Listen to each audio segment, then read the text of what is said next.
Good morning, students. How are you? I hope you are all good and doing a good job.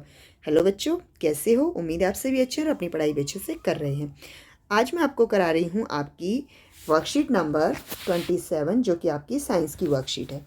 ठीक है, ये class 7th की science worksheet है और ये आपकी पिछली जो वर्कशीट थी 26, जो आपकी साइंस की जो पिछली वर्कशीट थी उसी का कंटिन्यूशन पार्ट है, प्राणियों में पोषण। पिछली वाली वर्कशीट का वीडियो आपको मिल जाएगा, आप उसको चेक कर सकते हैं किसी भी यूट्यूब चैनल पर, और ये उससे आगे का कंटिन्यूशन है।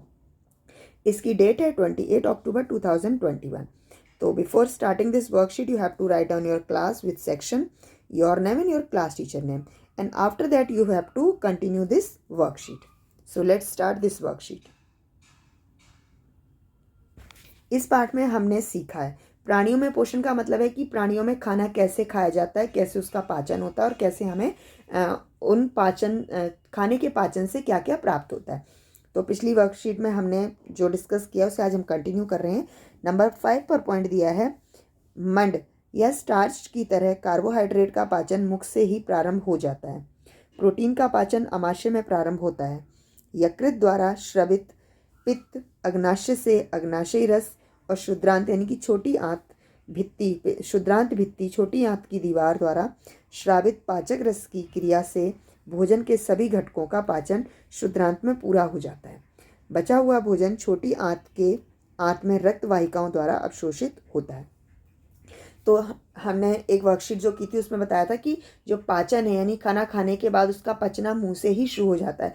सबसे पहले हम जब मुंह में खाना खाते हैं तो मुंह से खाना चबाते हैं। चबाने के बाद वो खाना हमारी ग्रास नली से होते हुए हमारे अमाशय में, पेट में, और पेट में हो जाने के बाद, जिसे हम पेट कहते हैं, वास्तव में पेट में अलग अलग भागों में जाता है। पहले अमाशय, फिर अग्नाशय, फिर छोटी आंत, फिर बड़ी आंत से होते हुए वो गुदा द्वारा हमारे शरीर से बाहर निकाल दिया जाता है।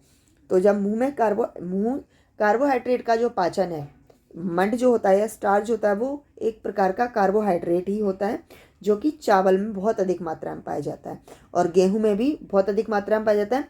स्टार्च किस प्रोडक्ट में है, किस खाने की चीज़ में, उसका अंदाजा से लगाया जा सकता है कि उस वस्तु को आप बिना किसी सब्जी के, बिना चीनी के या किसी भी चीज़ के मुंह में चबाइए और थोड़ी देर तक चबाते रहिए। चबाने के बाद उससे हमें मीठा मीठा प्रतीत होता है, तो उससे पता चल जाता है कि उसमें कार्बोहाइड्रेट है और स्टार्च है।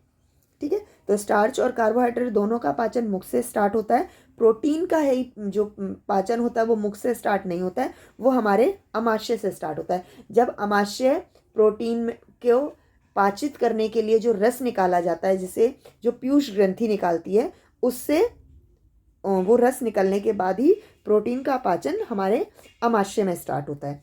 उसके बाद यकृत जो रस निकालता है और अग्नाशय और छोटी आंत जो भी जो रस निकालते हैं, जिन्हें हम फूड जूस कहते हैं, उससे ही हमारे पूरे खाने का पाचन होता है। खाने का पाचन आप ये मान लीजिए जैसे मिट्टी है वो सूखी है, जब तक उसमें पानी नहीं डाला जाएगा वो गीली नहीं होगी, और गीली नहीं होगी तो उसमें पौधा नहीं उगेगा, है ना। तो ठीक उसी तरीके से हमारा खाना अगर हम रूखा खाते रहेंगे, उसमें पानी नहीं मिलेगा, पानी के कण नहीं मिलेंगे, तो वो एक जगह से दूसरी जगह ट्रांसफ़र नहीं होगा, और जब वो ट्रांसफ़र नहीं होगा तो उस छोटे छोटे कणों में नहीं टूटेगा, और जब वो कणों में नहीं टूटेगा तो हमें ऊर्जा प्रदान नहीं करेगा, हमें काम करने की शक्ति प्रदान नहीं करेगा। तो हमारे शरीर के अलग अलग जो भाग हैं वो उसे अलग अलग तरीके का रस प्रदान करते हैं, यानी कि पानी के रूप में जो रस है वो प्रदान करते हैं, और पूर्ण रूप से खाने को पाचन जब कर देते हैं, पाचित कर देते हैं, पचा देते हैं, उसके पश्चात वो हमारी छोटी आंत से होते हुए बड़ी आंत में जाता है, और बड़ी आंत में उसमें पानी के जो कण होते हैं वो कुछ हद तक अवशोषित कर लिए जाते हैं और कुछ छोड़ दिए जाते हैं, और वो मल के माध्यम से हमारे शरीर से बाहर निकल जाता है। ठीक है, तो भोजन के पाचन में हमारा मुख, ग्रास नली, अमाशय, अग्नाशय, शुद्रांत यानी छोटी आंत, बड़ी आंत और गुदा बहुत महत्वपूर्ण जो रोल है या जो उनका कार्य करते हैं। अगला है, जल एवं कुछ लवण बड़ी आंत में अवशोषित होते हैं। अवशोषित पदार्थ शरीर के विभिन्न भागों को स्थानांतरित कर दिए जाते हैं। जो खाने में जो पानी या कुछ जो लवण बच जाते हैं, यानी लवण मिनरल्स बच जाते हैं, वो बड़ी आंत में अवशोषित कर लिए जाते हैं, और उसके पश्चात जो अवशोषित पानी और जो बड़ी आंत में जो भी लवण किए गए हैं वो हमारे शरीर के बाकी अंगों में भेज दिए जाते हैं। जैसे पानी हमारे ब्लड में भी होता है, पानी से जो हमारे मुंह में सलाइवा बनता है वो भी पानी से बनता है। तो इस तरीके से बहुत सारे भागों को अलग अलग चीज़ें ट्रांसफ़र कर दी जाती हैं, भेज दी जाती हैं। अगला है अपचित पदार्थ जिसका अवशोषण नहीं होता मल के रूप में गुदा द्वारा शरीर के बाहर निकाल दिए जाते हैं। यानी कि ऐसे पदार्थ जो अब हमारे भोजन में हमारा शरीर उन्हें अब अवशोषित नहीं कर सकता, ले नहीं सकता, तो जो चीज़ हमारे पास एक्स्ट्रा होती है उसे हम बाहर कर देते हैं। उसी तरीके से हमारे शरीर में जो अपशिष्ट पदार्थ हैं उसका हमारे शरीर में अब कोई उपयोग नहीं होता है, तो उसे गुदा के माध्यम से, गुदा द्वारा मल के रूप में वो हमारे शरीर से बाहर निकल जाता है। अगला है गाय, भैंस एवं हिरण जैसे घास खाने वाले जंतु रोमंथी कहलाते हैं या रूमिनेंट कहलाते हैं। वे पत्तियों का अधिग्रहण तीव्रता से करके उन्हें निगल लेते हैं तथा रूमेट में भंडारित कर लेते हैं। कुछ अंतराल के बाद भोजन पुनः मुख में आ जाता है और पशु से चबाते हैं। तो जो घास खाने वाले जंतु हैं उन्हें हम क्या कहते हैं, रोमंथी कहते हैं या रूमिनेंट कहते हैं। वो क्या करते हैं कि वो जो खाना होता है उसे जल्दी जल्दी अपने पेट में इकट्ठा कर लेते हैं और जिस जगह वो उसे इकट्ठा करते हैं उसे रूमेन कहते हैं। और उसके पश्चात कुछ समय पश्चात वो खाने को वापस निकालते हैं, चबाते हैं और उसे डाइजेस्ट कर लेते हैं। जो चबाते हैं उसे हम कहते हैं ना जुगाली कर रहे हैं जानवर। तो ये घास खाने वाले जानवरों की स्पेशलिटी है, उनके गुण हैं। और घास खाने वालों में एक बहुत बड़ी क्वालिटी होती है कि उनमें एक सेलुलोज नाम का जो प्रोटीन पाया जाता है जो कि हरी सब्जियों या घास में होता है, वो सिर्फ वही पचा सकते हैं। क्यों? क्योंकि उनमें जो अपेंडिक्स नाम का जो ऑर्गन है वो एक्टिव होता है और मनुष्य में अपेंडिक्स नाम का ऑर्गन जो है वो निष्क्रिय है, उसका कोई कार्य नहीं है।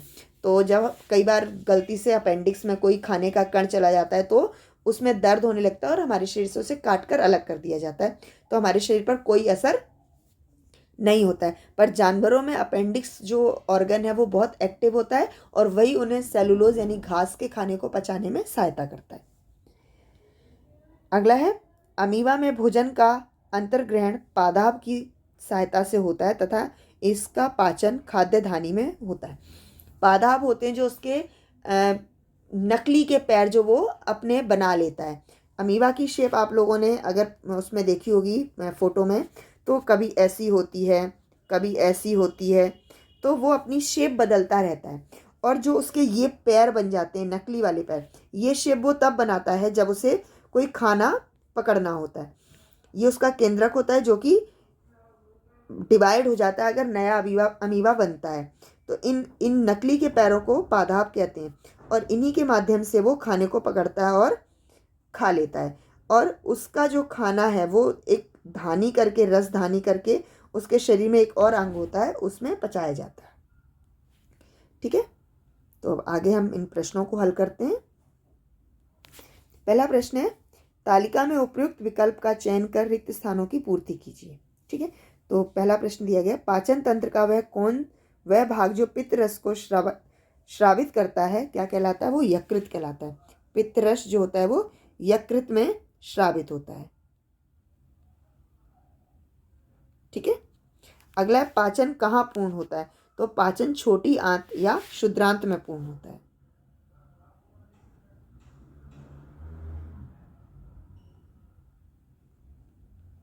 छोटी आंत या क्षुद्रांत में पूर्ण होता है।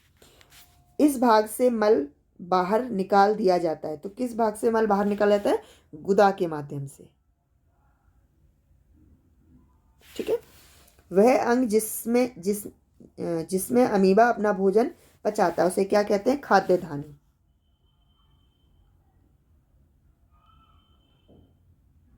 ठीक है, तो जिस अंग से पित्तरस श्रावित होता है वो यकृत होता है। जहाँ पाचन पूर्ण हो जाता है वो क्षुद्रांत या छोटी आंत होती है। जिस भाग से मल बाहर निकाला जाता है उसे गुदा कहते हैं और जिस अंग से अमीबा अपना भोजन पचाता है उसे खाद्य धानी कहते हैं। अब करते हैं हम प्रश्न नंबर 2। सही कथन के लिए टी यानी ट्रू और गलत कथन, असत्य कथन के लिए फॉल्स यानी कि एफ पर निशान लगाइए। चलिए स्टार्ट करते हैं। स्टार्च का पाचन अमाशय में शुरू होता है। नहीं, स्टार्च का पाचन जो है वो मुख से स्टार्ट होता है कार्बोहाइड्रेट की तरह। क्योंकि स्टार्च भी एक तरीके का कार्बोहाइड्रेट है, तो ये फॉल्स हुआ। घास खाने वाले जंतु जैसे गाय, भैंस और हिरन जुगाली करने वाले कहलाते हैं, बिल्कुल सही, क्योंकि इन्हें हम क्या कहते हैं, रोमांथी कहते हैं, और वो खाना इकट्ठा करते हैं और बाद में खाने को निकाल कर चबाते हैं और उससे जुगाली करते हैं। अमीबा में कृत्रिम पाँव को स्यूडोपोडिया कहते हैं, बिल्कुल सही। उनके जो नकली के पैर निकल आते हैं उसे हम स्यूडोपोडिया ही कहते हैं। ये आपकी पिछली वर्कशीट में बताया गया है। अग्नाशय पित्र का श्राप करता है, नहीं, अग्नाशय पित्त का श्राप नहीं करता। अग्नाशय में अग्नाशयी रस का श्राप किया जाता है और यकृत में पित्त रस का श्राप किया जाता है, तो ये फॉल्स है। ठीक है, तो स्टार्च का पाचन अमाशय में शुरू नहीं होता है, मुख में शुरू होता है। घास खाने वाले जानवर जुगाली करते हैं क्योंकि वो खाने को अपने रुमेटी में एकत्रित कर लेते हैं और फिर उसे चबाते हैं। अमीबा के कृत्रिम पैरों को स्यूडोपीडिया ही कहते हैं और जो अग्नाशय है वो अग्नाशयी रस को स्रावित करता है, ना कि पित्त रस को। ठीक है, तो उम्मीद है ये वर्कशीट आपके लिए यूजफुल रही होगी। अगर यूजफुल रही है तो इसे लाइक कीजिए, शेयर कीजिए और show your support and please subscribe this channel. धन्यवाद।